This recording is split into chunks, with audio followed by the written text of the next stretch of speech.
zwa loyembo ya motema libonza na pesi na yo nkolo misama yawe zwa loyembo ya motema libonza na pesi na yo nkolo misama yawe kembo ezali ya yo ibonza na pesi na yo nkolo misama yawe kembo ezali ya yo nkolo ibonza na pesi na yo nkolo misama yawe nani oya kufelanga atika nkembo na likolo ezali yo Yesu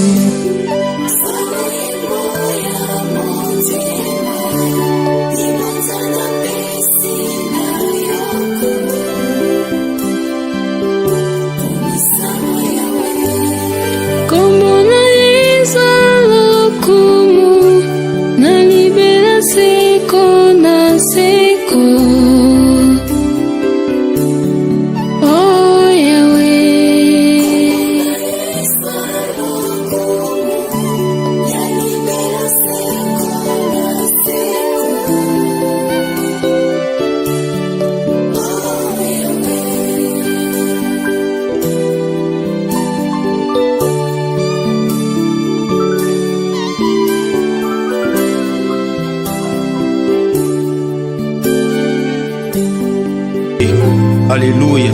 Yamba loyemba motema.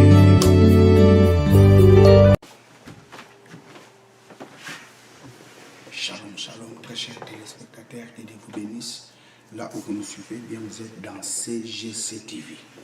Croissez dans la grâce et dans la connaissance de télévision avec le pasteur Jimmy Senga. Bien très chers téléspectateurs, le thème de ma prédication aujourd'hui est intitulé « Les femmes ministres de Dieu dans la Bible ». Aujourd'hui, c'est la deuxième partie de ce message et je crois fermement, vous allez comprendre que Dieu n'a pas limité la place de la femme dans son œuvre. Je commence par la prière avant d'aborder ce message. Éternel Dieu, Papa, merci pour ce moment favorable que tu m'as accordé pour prêcher ta parole. Laisse que ton esprit illumine les cœurs de tous ces celles qui suivront cette prédication pour qu'ils arrivent à la connaissance de la vérité de ta parole. Je te rends toute la gloire au nom de Jésus-Christ, notre Seigneur et notre Sauveur. Amen. La place de la femme dans l'œuvre de Dieu. Praise God, hallelujah. Vous savez, plusieurs personnes limitent la place de la femme dans l'œuvre de Dieu. Or, la Bible nous révèle les femmes qui étaient ministres de Dieu. Dans la Bible. Praise God, hallelujah. Dieu n'a jamais limité la place de la femme dans son œuvre.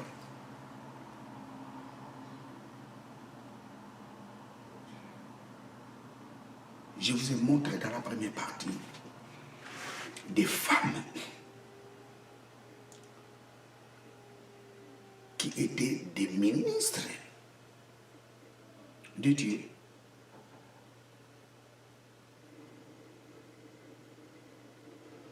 Myriam, la sœur de Aaron et de Moïse, était prophétesse.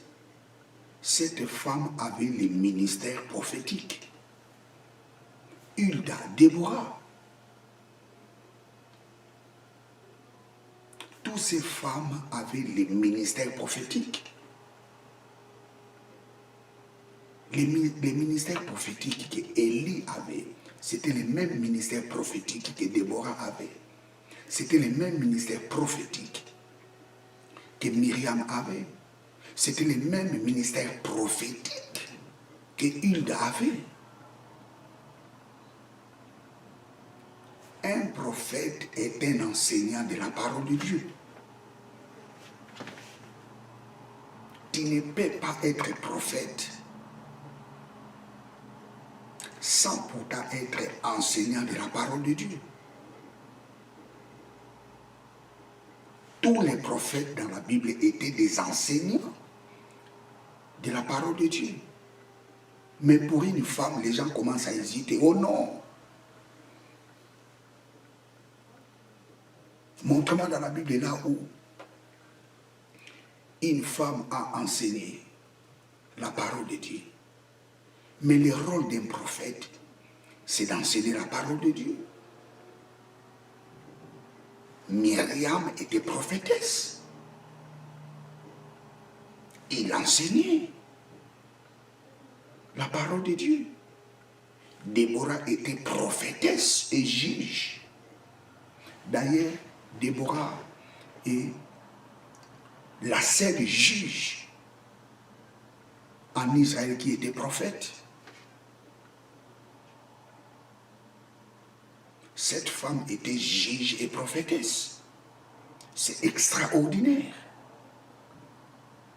La Bible dit que cette femme jugeait les enfants d'Israël. Il jugeait les enfants d'Israël par rapport à la loi de Moïse.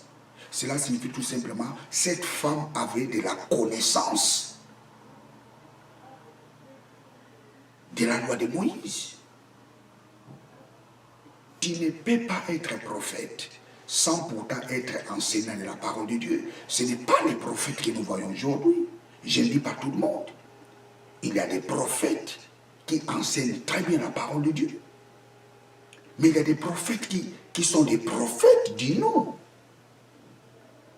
Pourquoi? Parce qu'ils ont les dons de la prophétie. Ils ont les dons de la vision. Et ils se disent prophètes. Non, un prophète va au-delà de cela. Premièrement, un prophète est un enseignant de la parole de Dieu. Le but des 5 ministères est de perfectionner les saints par les enseignements. Praise God, hallelujah. Lisons 1 Timothée. 1 Timothée, chapitre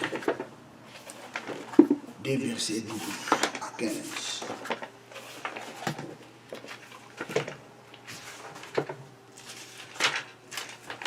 Waouh!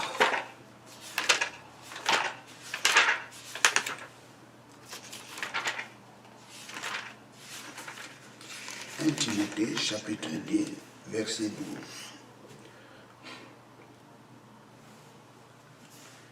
Je ne permets pas à la femme d'enseigner, ni de faire la loi à l'homme, qu'elle garde le silence.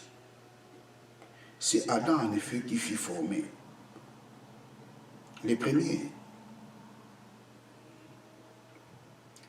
et Ève ensuite, et ce n'est pas Adam qui s'est laissé séduire, mais la femme qui séduite s'est rendue coupable de transgression.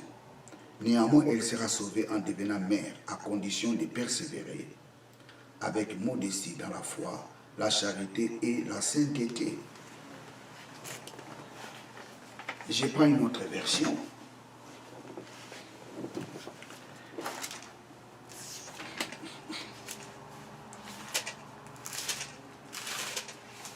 Praise God.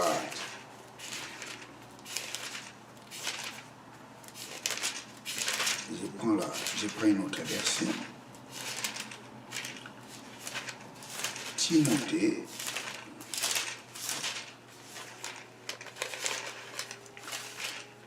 Premier livre de Timothée, chapitre 2, verset 12. Praise God, hallelujah.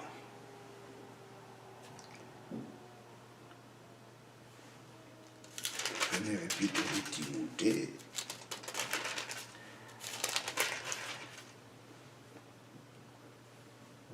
Je ne permets pas à la femme d'enseigner, ni de faire la loi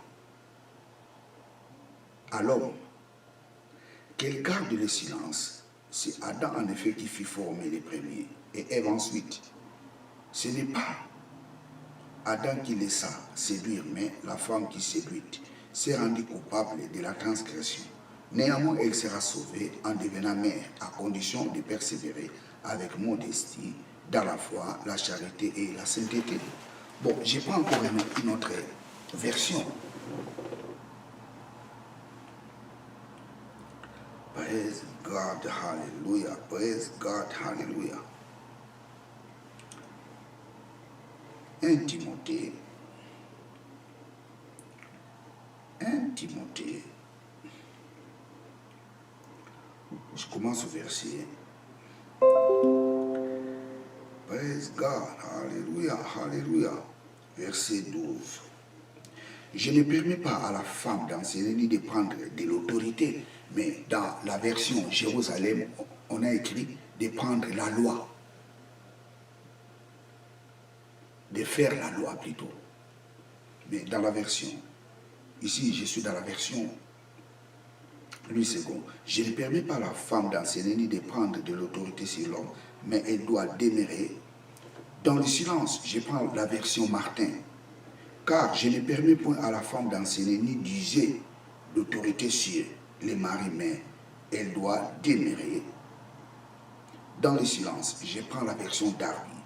Mais je ne permets pas à la femme d'enseigner ni d'user d'autorité sur l'homme, mais elle doit demeurer dans le silence. Car Adam était formé le premier et Ève ensuite.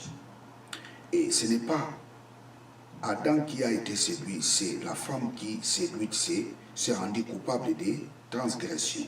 15. Elle sera néanmoins sauvée en devenant mère si elle persévère avec modestie dans la foi, dans la charité et dans la sincérité et dans la sainteté. Je ne permets pas à la femme d'enseigner ni de prendre de l'autorité. Dans la version Jérusalem, je ne permets pas à la femme d'enseigner ni de faire la loi à l'homme. Je ne permets pas à la femme d'enseigner ni de prendre l'autorité sur l'homme. Oh my God!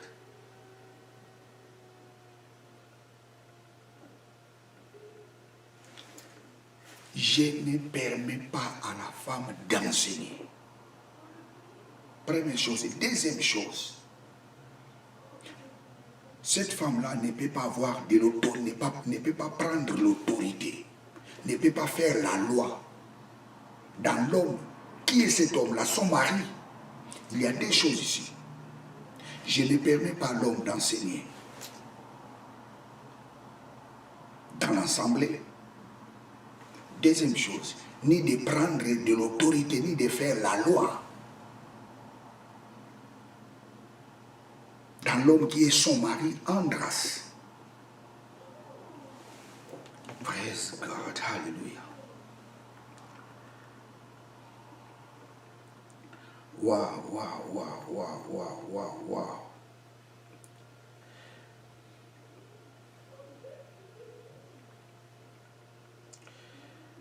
Wow.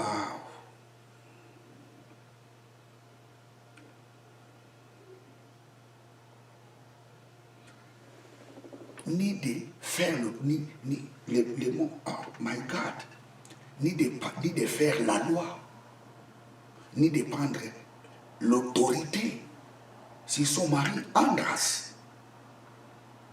On n'a pas dit anthropoi. On dit Andras, qui signifie son mari, les maris. Il y a des choses ici. Je ne permets pas à la femme d'enseigner. Deuxième chose, il ne peut pas faire la loi à Andras. Andras, c'est qui? C'est les maris. Il y a des choses ici. Il y a l'assemblée et son mari.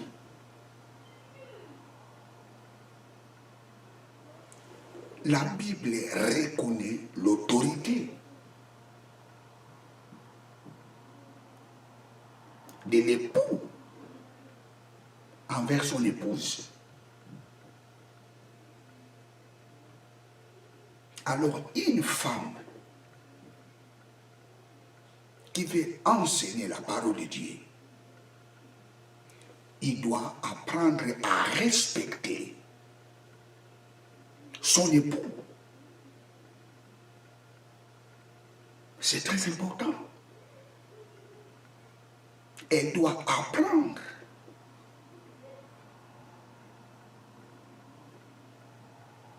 à respecter, ou elle doit respecter.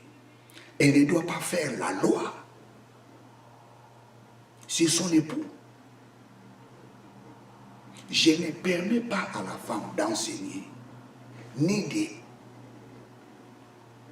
prendre l'autorité sur son mari. Moi, je pense que les traducteurs auraient mettre époux. Mais des fois, c'est compliqué. Pourquoi ils ont mis l'homme?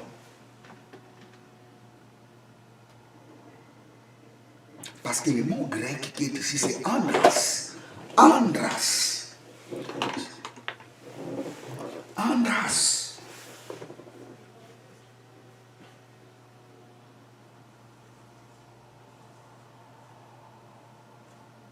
Andras qui signifie époux. Mari.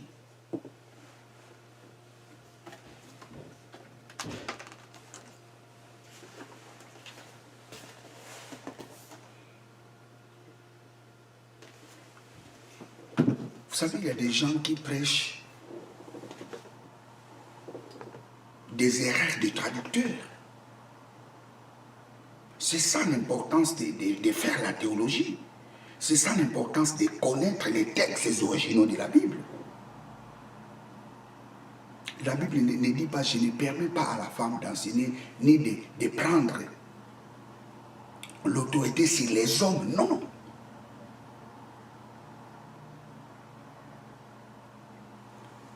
J'ai lu ce passage.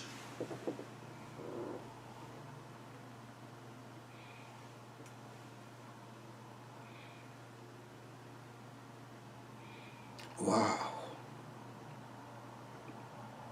My God, my God, my God. Je ne permets pas à la femme d'enseigner ni de prendre de l'autorité sur l'homme.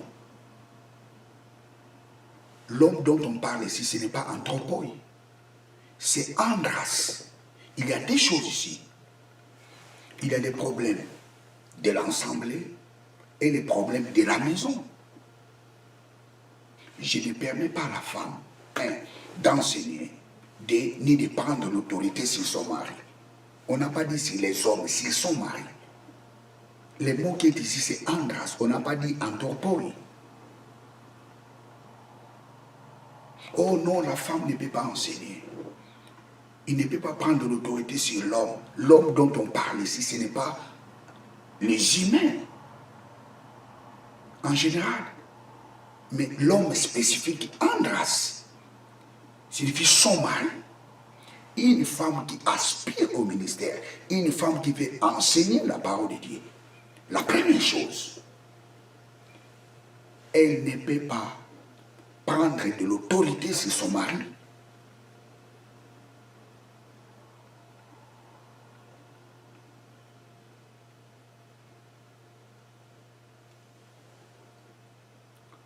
Waouh! Pourquoi? L'apôtre Paul donne des arguments. Parce que Adam qui a été formé le premier. Et ensuite, c'est Ève. Ici, la parole de Dieu reconnaît l'autorité de l'époux envers son épouse. Elle sera néanmoins sauvée en devenant mère. La femme là,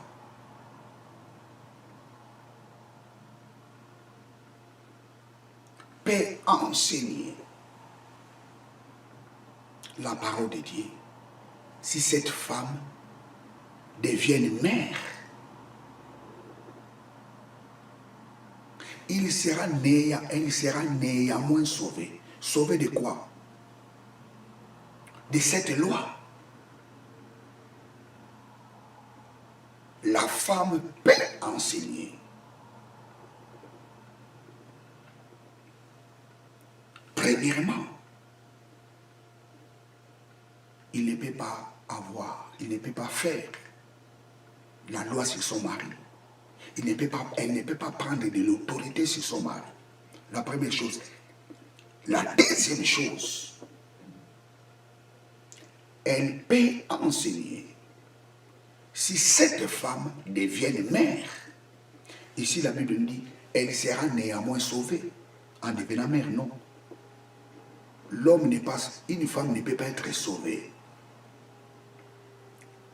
en devenant mère. On est sauvé lorsqu'on accepte Jésus-Christ comme Seigneur et Sauveur. Selon ce contexte, le mot sauver ici signifie être accepté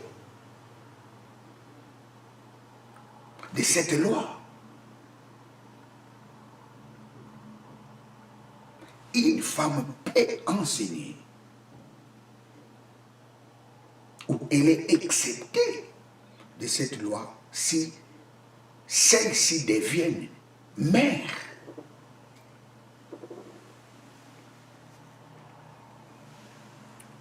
Praise God, hallelujah. Vous savez, prenons la version, je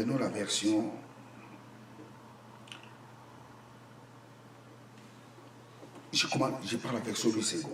Elle sera néanmoins sauvée en devenant mère, si elle persévère avec modestie dans la foi, dans la charité et dans la sainteté. Prenons la version Martin.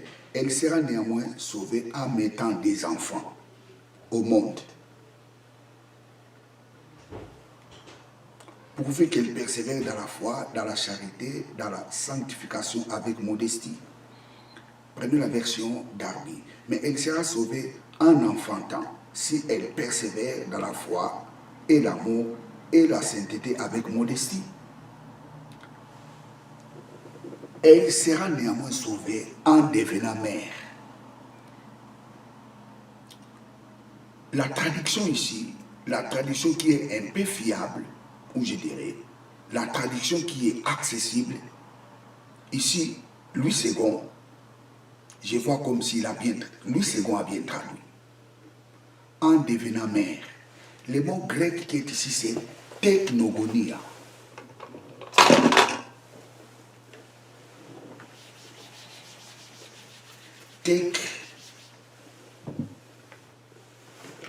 Technogonia. Technogonia.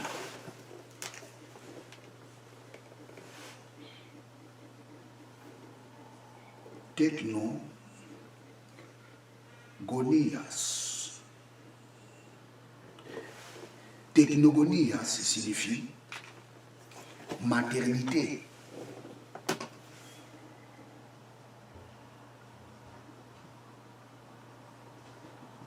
Technogonia signifie enfantement.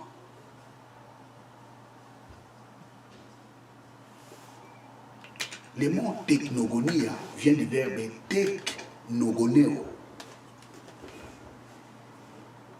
Technogoneo. Qui signifie avoir des enfants. Qui signifie avoir des enfants. Avoir des enfants.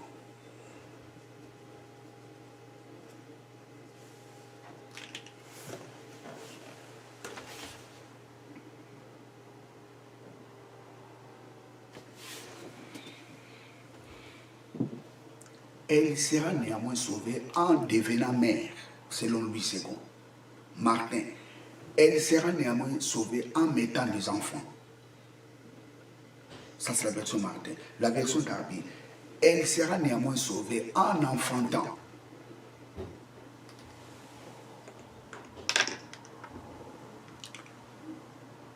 ici, je m'accroche dans la version du second.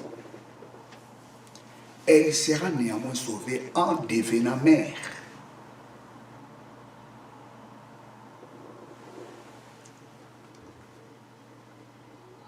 Vous savez, le mot technogonie signifie maternité.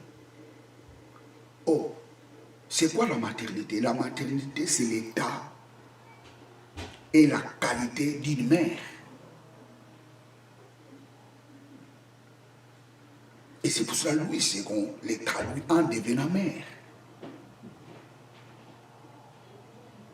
Maternité, ça signifie état, qualité d'une mère.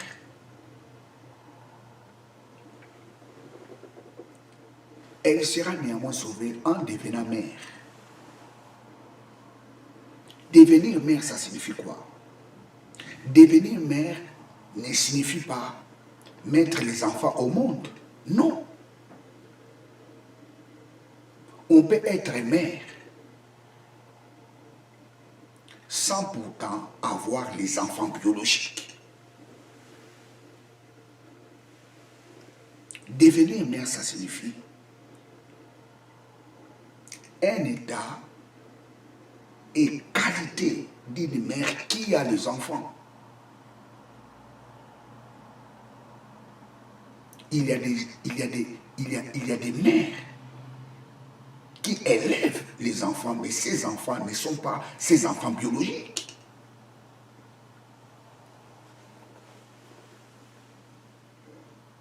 Praise God, hallelujah. Ces enfants ne sont pas ces enfants biologiques. C'est pour cela que Louis II est traduit en devenant mère.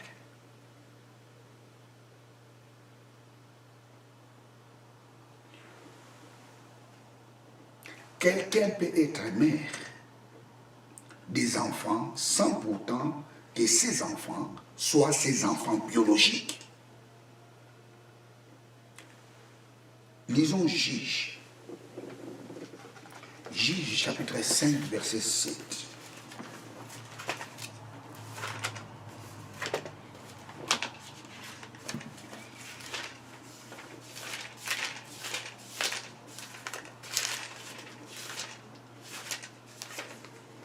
Juge 5, 7.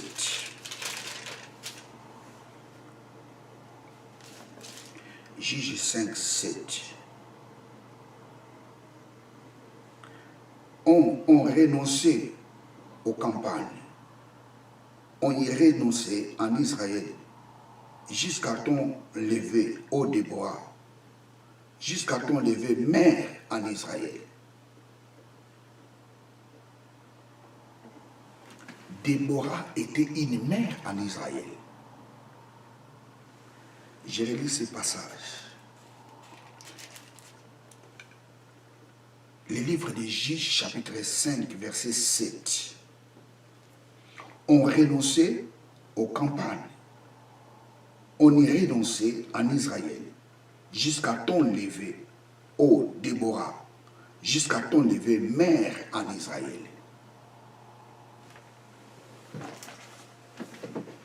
Je prends une autre version.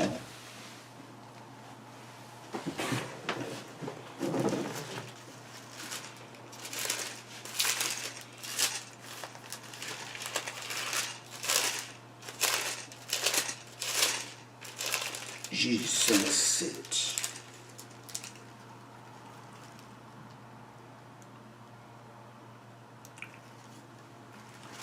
Les chefs étaient sans force en Israël.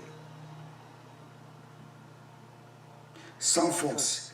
Quand je me suis levé, moi Déborah, quand je me suis levé comme une mère en Israël, vous savez, j'ai lu des versions ici. Mais si vous lisez ces deux versions, apparemment ces deux versions, c'est comme si c'est un peu différent.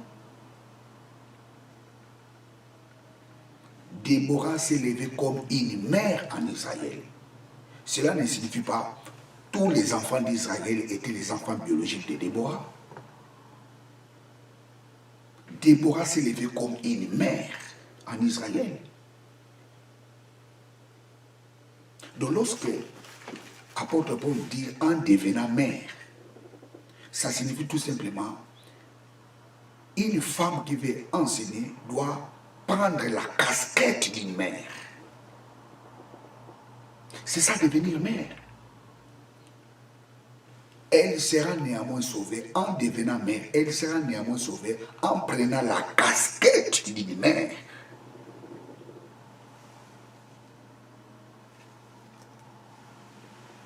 Parce que le mot mère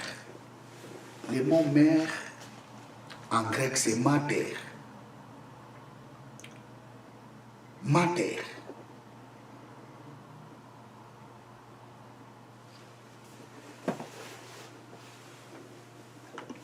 Mater en grec.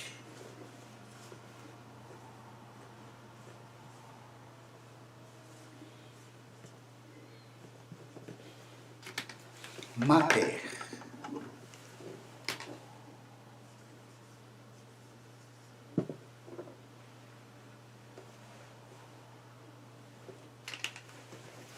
Mater.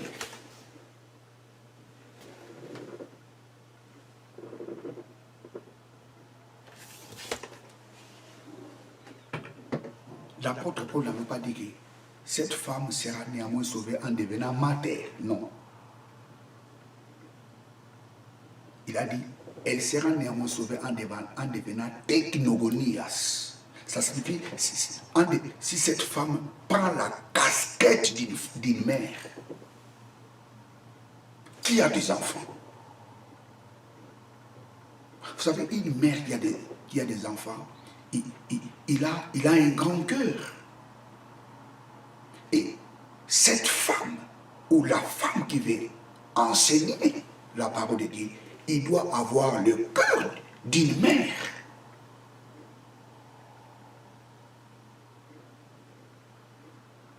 Une femme qui veut enseigner la parole de Dieu,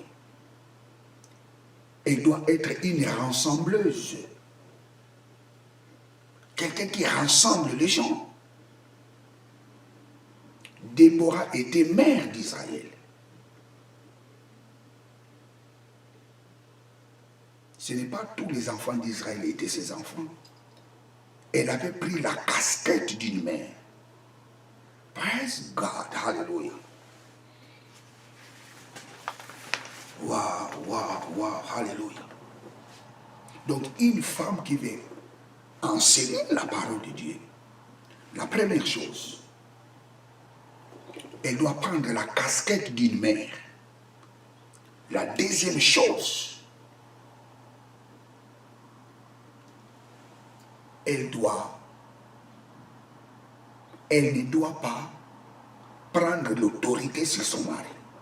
Elle ne doit pas dominer son mari.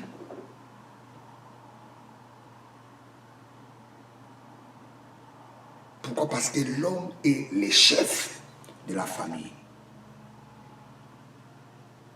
Parce que l'homme qui a été créé avant, l'homme qui a été formé avant la femme.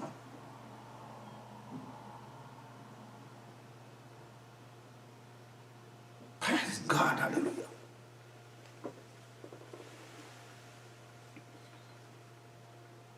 Devenir mère, ça signifie avoir l'état et la qualité d'une mère qui a les enfants.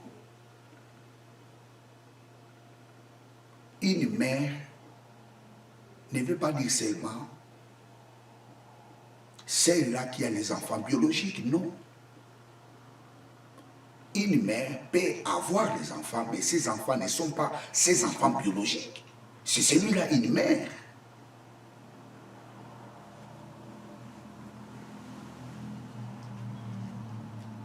Elle sera néanmoins sauvée en prenant la casquette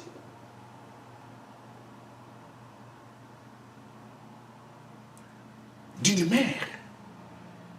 Ce n'est pas elle sera néanmoins sauvée en enfantant, comme nous dit Darby. Ce n'est pas elle sera néanmoins sauvée en mettant les enfants, comme nous dit la version Martin. Mais ici, Louis II. Ici, je dis bravo à Louis II. Elle sera néanmoins sauvée en devenant mère. On ne devient pas mère si seulement on a des enfants biologiques.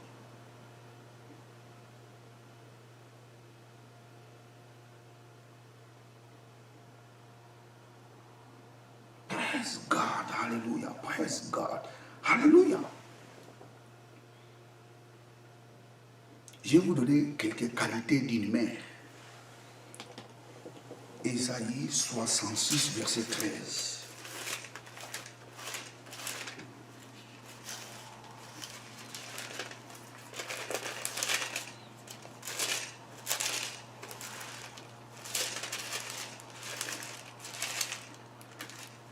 Ésaïe 66, verset 13.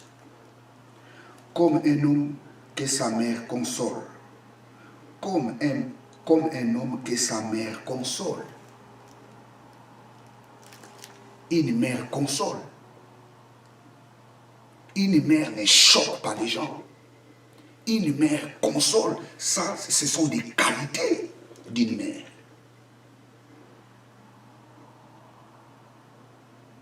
Tu peux avoir les enfants, mais tu n'es pas une mère.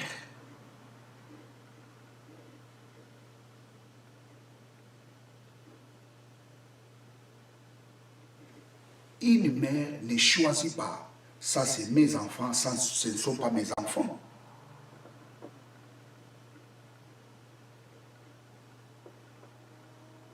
Praise God, alléluia.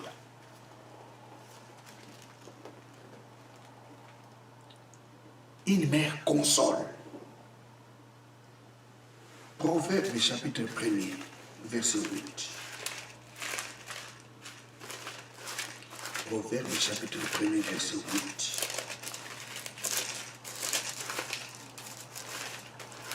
Proverbe chapitre 1er, verset 8. Écoute mon fils, l'instruction de ton père, et ne rejette pas l'enseignement de ta mère. Et ne rejette pas l'enseignement de ta mère. Une femme ne peut pas enseigner. Et ne rejette pas l'enseignement de ta mère. Proverbe 6, 20.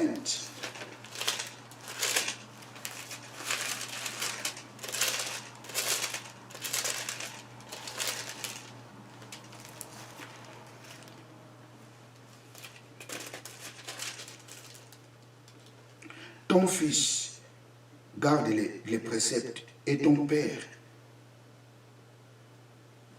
Mon fils garde les préceptes de ton père et ne rejette pas l'enseignement de ta mère. Et ne rejette pas l'enseignement de ta mère. Le mot hébraïque qui est ici, c'est Torah. Ne rejette pas les Torah. Oh my God. Ne rejette pas les Torah de ta mère.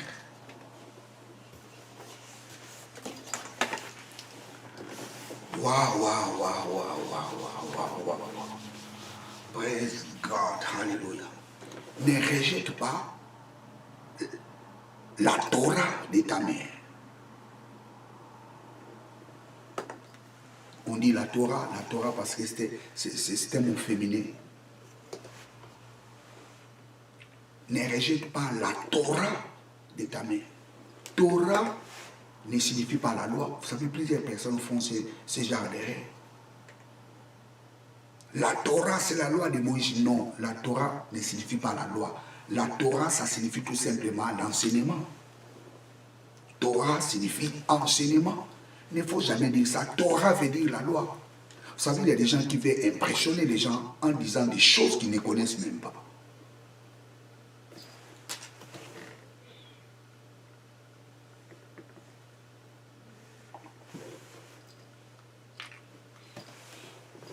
Torah.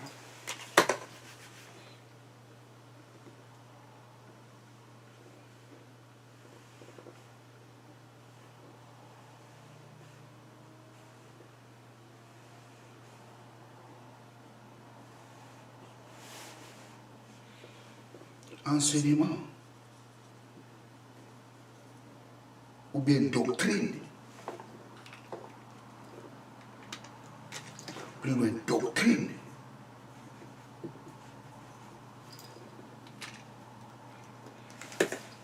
Torah. Torah ne rejette pas la Torah de ta mère. L'enseignement.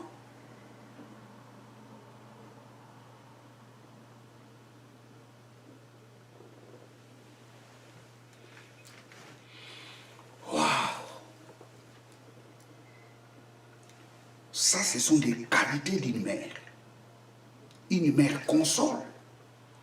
Une mère est une rassembleuse. Une mère donne les enseignements. Ne rejette pas l'enseignement. Ne rejette pas la Torah. La Torah de ta mère. Ne rejette pas l'enseignement de ta mère.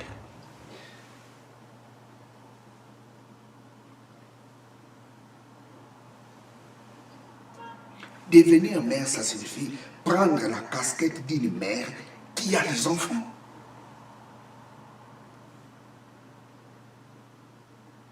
Devenir mère, ça ne signifie pas mettre les enfants au monde. Devenir mère, ça signifie prendre la casquette d'une mère. Nous allons prendre un passage, 1 Timothée chapitre 5. 1 Timothée chapitre 5, verset 2. 1 Timothée chapitre 5, verset 2. 1 Timothée chapitre 5, verset 1 à 2. Ne réprimande pas rudement les vieillards, mais exhorte-les comme un père. Ici, l'apôtre Paul dit à Timothée, il ne faut pas blâmer les vieillards, mais exhorte ces vieillards comme un père. Ça signifie aussi devenir un père. Être un père est une casquette. Exhorter les vieillards comme un père.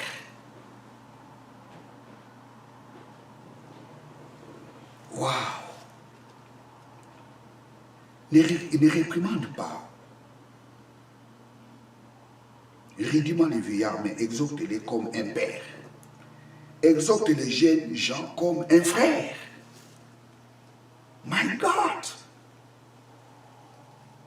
Verset 2. Les femmes âgées comme des mères. Celles qui sont jeunes comme des sœurs en toute pureté.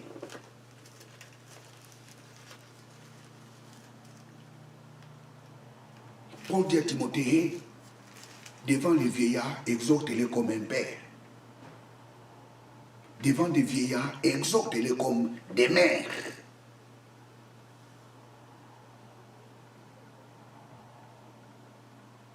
Tu dois prendre leur casquette. C'est-à-dire, une femme qui veut enseigner la parole de Dieu, elle doit prendre la casquette d'une mère. Ça signifie avoir un grand cœur. Être une rassembleuse.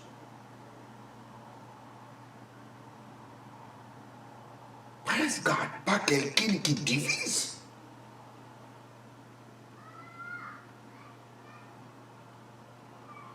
Vous savez, dans mon pays, il y a un adage qui dit que une femme ne peut jamais construire un village.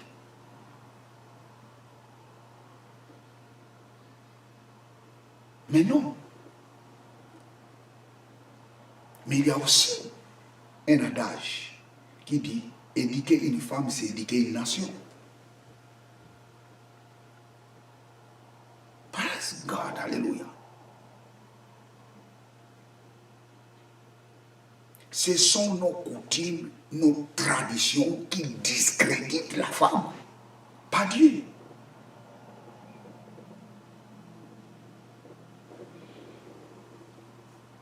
Ne rejette pas la Torah de ta mère. Ne rejette pas les enseignements, la doctrine de ta mère. Et Paul dit, devant les vieillards, exhorte-les comme un père. Devant les jeunes gens, exhorte-les comme un frère. Tu prends la casquette là d'un frère. Devant les vieillards, des femmes âgées, exhorte-les comme des mères.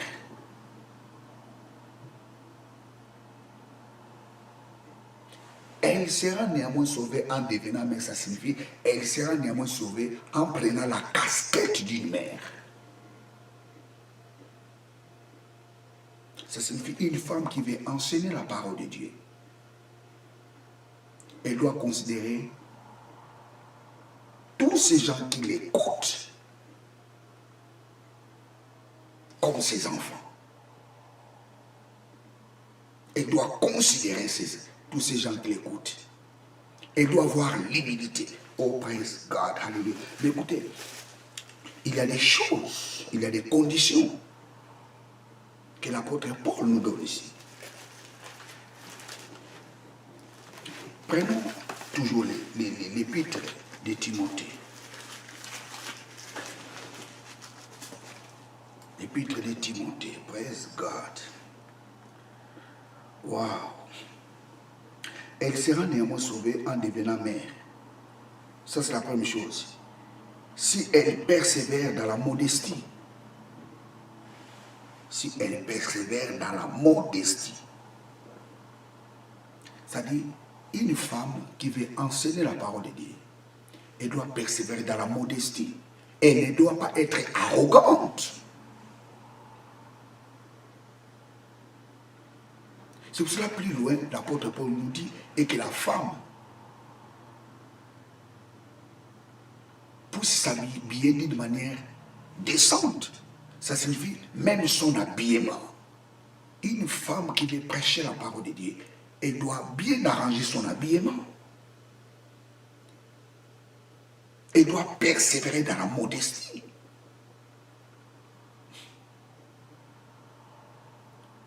Pas trop de bijoux. Mais au contraire, l'apôtre Paul nous dit, tu dois porter les bonnes œuvres.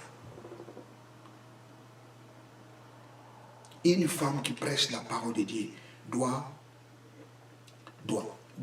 arranger son habillement.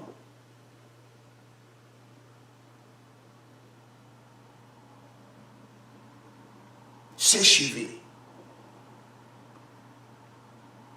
Elle doit persévérer dans la modestie.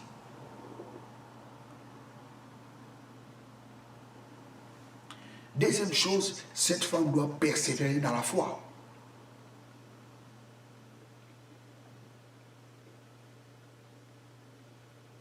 Je recommence.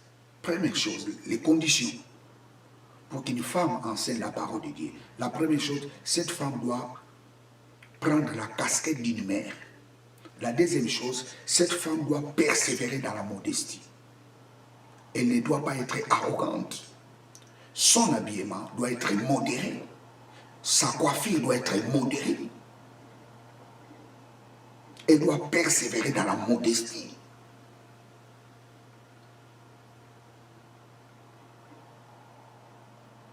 Au lieu de mettre des bijoux, des perruques, au lieu d'apporter ces choses, mais porte des bonnes œuvres. C'est ça l'apôtre Paul nous dit. Mais, ça signifie, les tresses, les bijoux, ça ne sert à rien. Mais ce qui est important, c'est de porter les bonnes œuvres.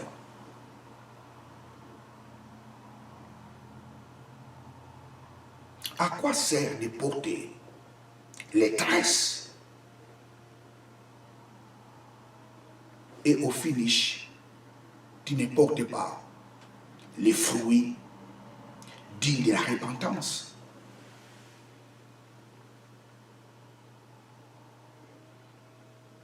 À quoi est bon de cela?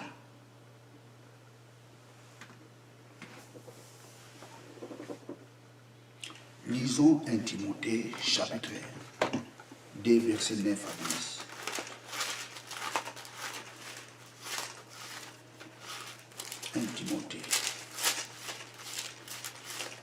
Timothée 2, 9 à 10. Je veux aussi que les femmes vêtues d'une manière décente, avec pudeur, modestie, ne sépare ni de tresses, ni d'or, ni de perles, ni d'habits somptueux, mais qu'elle sépare des bonnes œuvres. Mais, au lieu de porter toutes ces choses-là, tu dois porter les fruits de l'esprit. À la place de mettre beaucoup de tresses, beaucoup de bijoux, porte les fruits de l'esprit. Mais, les mains, ça signifie que toutes ces choses ne sont pas vraiment importantes. Ce qui est important, c'est de porter les fruits dignes de la repentance.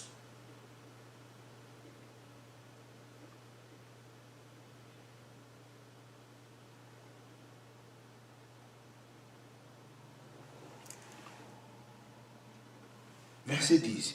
Mais qu'elle ne sépare mais qu'elle sépare des bonnes œuvres, comme convient à des femmes qui font la profession de servir Dieu.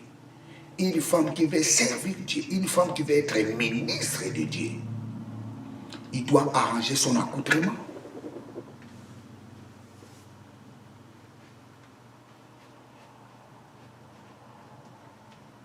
Praise God, hallelujah. Une femme qui convient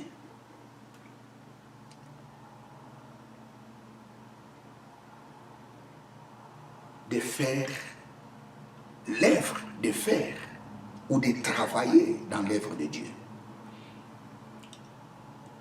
Verset 10, mais qu'elle sépare des bonnes œuvres, mais au lieu de porter toutes ces choses, mais porte des bonnes œuvres. Au lieu de mettre beaucoup de bijoux, mais porte des bonnes œuvres. Mettre les bijoux, ce n'est pas mauvais. Mais ce que Dieu te demande, c'est de porter les fruits dignes de la repentance. C'est ça, nous dit la parole de Dieu. Mais les tresses, ce n'est pas ça. Dieu cherche que tu portes. Dieu veut que tu portes les fruits dignes de la repentance.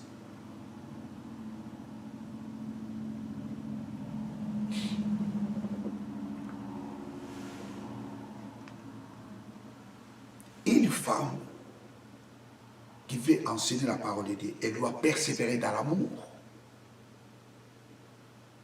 Elle doit persévérer dans l'amour. Et la cinquième chose, elle doit persévérer dans la sainteté.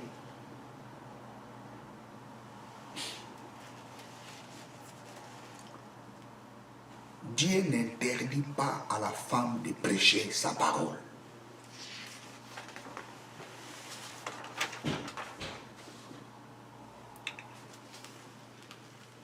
Vous savez, dans la Bible, il y a une femme qui s'appelait Priscille et son mari Aquilas. Ce couple avait corrigé l'évangile d'Apollos. Vous savez, l'Apollos avait l'éloquence de la parole de Dieu. Lorsque Apollos prêchait la parole de Dieu, il y a des gens qui disaient que non, moi je suis d'Apollos. D'autres personnes disaient non, moi je ne suis pas d'Apollos, moi je suis de Paul. Cet homme avait l'art de parler. Cet homme, Apollos, son évangile a été corrigé par ce couple, Priscille et Aquilas. Parce que cet homme connaissait tout simplement l'évangile des gens. Lisons ça. Acte 18.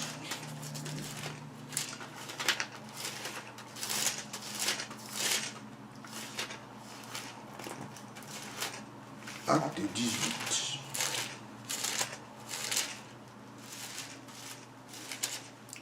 Acte 18, verset 18. Paul resta encore assez longtemps à Corinthe. Ensuite, il prit congé des frères. prenons les versets 24. 18-24. Un juif nommé Apollos, originaire d'Alexandrie. Apollos d'originaire d'Alexandrie. Vous savez, Alexandrie, c'est où? Alexandrie, c'est en Égypte. Originaire d'Alexandrie. Vous savez, un jour, j'en parlais. Apollos était d'originaire d'Alexandrie, Égypte. Mais il était juif. Comment ce juif s'est retrouvé en Égypte? Vous savez, les Juifs est un peuple qui a subi des persécutions qui datent de longtemps, la déportation en Assyrie, en Babylone, la persécution des Juifs à la 70 après Jésus-Christ. Et ce peuple a passé de persécution en persécution. Vous savez, un jour j'en parlais. Parce que nous, les chrétiens, nous voyons l'arrivée de Jésus-Christ par rapport à tout ce qui se passe en Israël. Praise God, hallelujah. Cet homme Apollos d'originaire d'Alexandrie.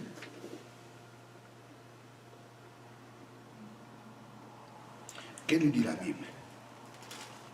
Mais il était juif. Et sinon, les gens diront que non, il était un noir. Non, il était un juif. Les juifs ne sont pas des noirs. Les juifs sont des jaunes.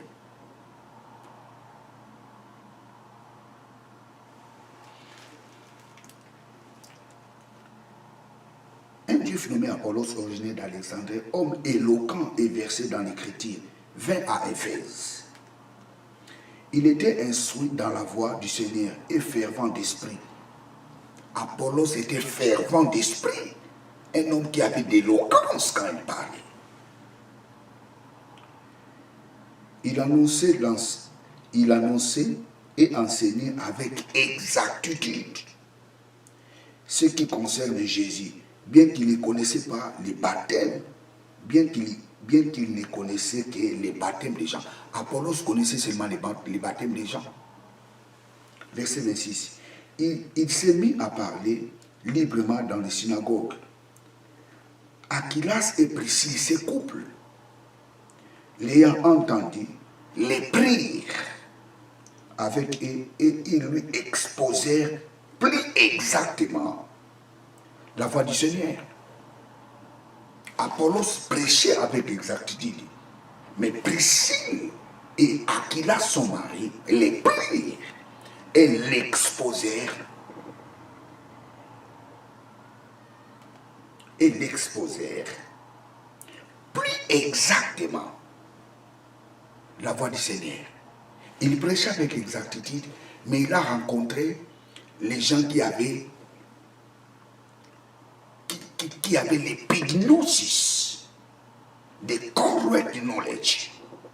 Non, écoutez, très chers téléspectateurs, tu peux connaître la parole de Dieu, mais il y a des gens qui ont du correct knowledge. My God, il y a des gens qui ont l'exactitude de la parole de Dieu. Wow! Apollos enseignait avec exactitude.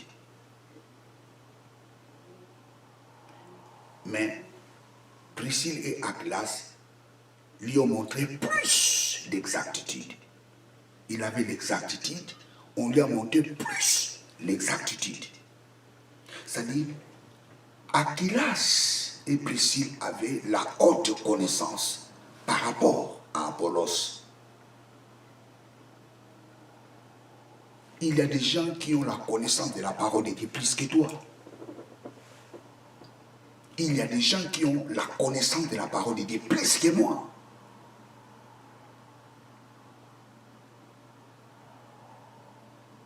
Apollos avait l'exactitude de la parole de Dieu. Mais Priscille et son mari Aquilas avaient plus d'exactitude. cette femme Priscille et son mari avaient corrigé l'évangile d'Apollos. On a dit Priscille et Aquilas.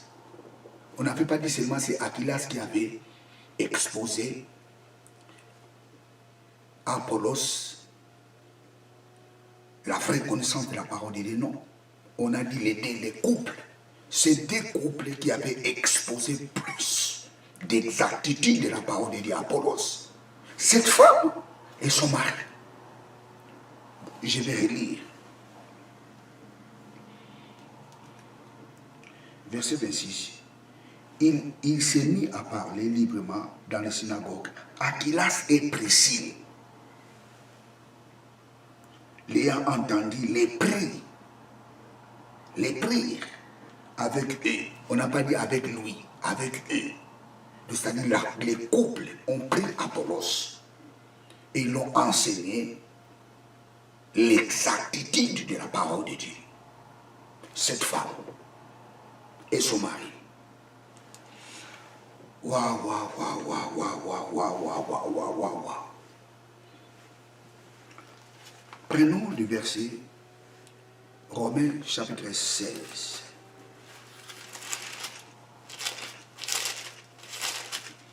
Romains chapitre 16, verset 3 à 5. Saluez Priscille et Aquilas, mes compagnons d'œuvre en Jésus-Christ. Priscille et Aquilas, mes compagnons d'œuvre. L'apôtre Paul n'avait pas dit seulement Aquilas, mais il a dit les couples. Priscille et Aquilas, mes compagnons d'œuvre. Les mêmes couples qui enseignaient à Apollos la parole de Dieu. Et ces mêmes couples-là, l'apôtre Paul dit, mes compagnons d'œuvre. Arrêtez de martyriser la femme. En Christ, il n'y a ni homme ni femme. Nous tous, nous sommes en Christ. Il n'y a pas de Saint-Esprit pour les hommes et le Saint-Esprit pour les femmes. Praise God, hallelujah. 1 Corinthiens 16. Prenons 1 Corinthiens. 1 Corinthiens, chapitre 16, verset 19. L'église d'Asie vous salue. Aquilas et Priscille avec l'église qui est dans leur maison. L'église était dans leur maison. L'église était dans la maison de ce couple, Priscille et Aquilas. Oh non!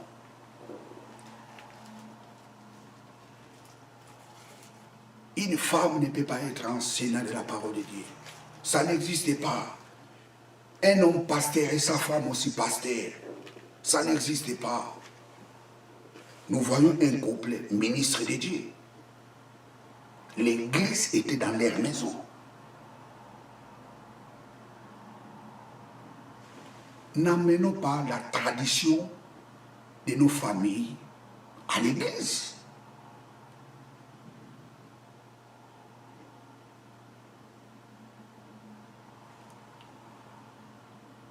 Please. Dieu veut que tous soient sauvés et parviennent à la connaissance de la vérité.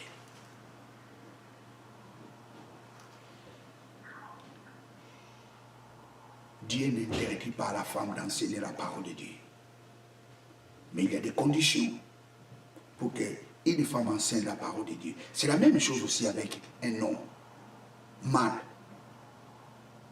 Il y a des conditions qui lui ont été données pour qu'il enseigne la parole de Dieu, pour qu'il devienne pasteur, ministre de Dieu.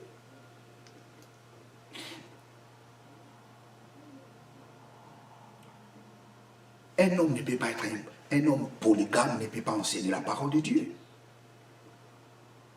Il doit être marié d'une seule femme. Il y a des conditions qui sont données à l'homme et il y a aussi des conditions qui sont données à la femme. Bien, je suis à la fin de ma prédication. Vous étiez avec le pasteur Jimmy Senga. Abonnez-vous massivement dans cette chaîne de télévision. Abonnez-vous massivement. Tapez Senga Jimmy. Abonnez-vous massivement. Partagez ces vidéos. Soutenez-nous. Nous avons besoin de l'appareil caméra et nous avons besoin des appareils aussi des sons. Dieu veut que tous soient sauvés et parviennent à la connaissance de la vérité. Que Dieu vous bénisse. Ciao.